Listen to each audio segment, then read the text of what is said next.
Not the face! Ooh, okay, the face! You know, to your point about unions also driving up wages for non-union workers, my husband works for an auto manufacturer and he is not unionized. Everyone knows Texas is not union country, but he's salaried, but his workers all received like a $4 an hour raise just based off the other union, the UAW wins, because they were able to secure a foothold. You know, this auto manufacturer wanted to make sure that they kept their workers happy, and so they jacked up everybody's rates in January. Exactly. Now, the obvious analogy here as we bring this up is that UFC workers, if we view UFC fighters as labor, if we view them as labor, it's the not surprising thing is they're not unionized. And so they, again, they're a precariat class, have no credentials, have to deal with easily being replaceable. And on top of that, they have no organizing power. Now, we could also, I guess, include associations in this because there's different types of labor. But we can say they don't have a union or they don't have an association, nothing representing them besides their managers and they're that, you know, you mean they're hand brokers? motion there. They're brokers.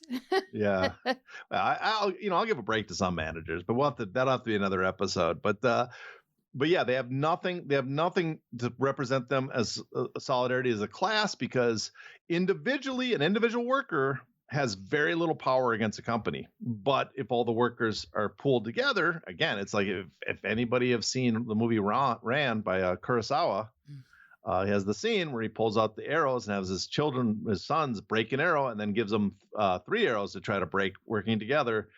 That's like the great metaphor of solidarity. You work together, it's much harder to defeat you. Do you see comparisons between gig workers like Uber drivers and UFC fighters? Well, I had an article I'm sure has been deleted off Bloody Elbow, the old Bloody Elbow, called Uber Fighting Championship, I believe it was called. And yeah, MMA fighters, UFC fighters, MMA fighters are basically gig workers. Gig workers, you have an app. The whole purpose of gig working was kind of to defeat labor. It was to make it that labor was constantly competing against each other. Because the idea of like the Uber app was we have an app, we have a bunch of drivers that have this app.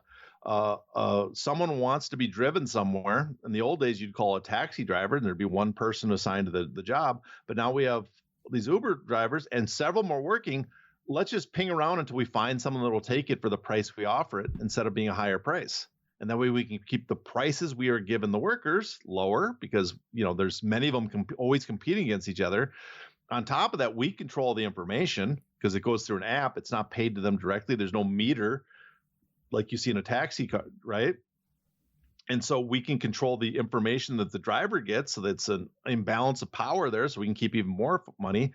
Well, that again sounds a lot like MMA fighters, UFC fighters. The promoter they have an event, they can go around and offer dozens and dozens and dozens of fighters the spot because events, unlike in boxing, events are not built around one fight.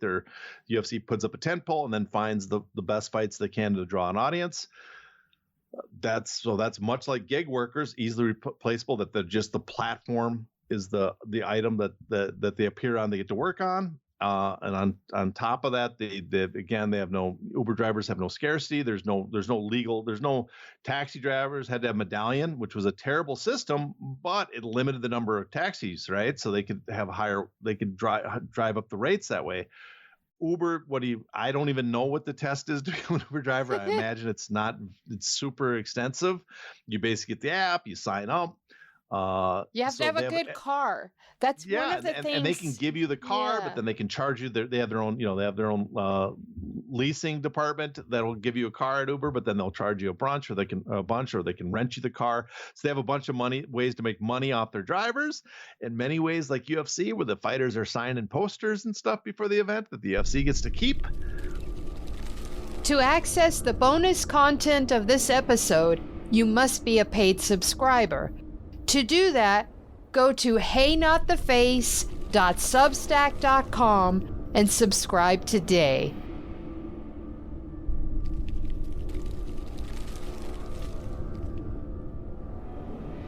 Ow! Ow! Not the face! Ooh! Ooh! Okay, the face!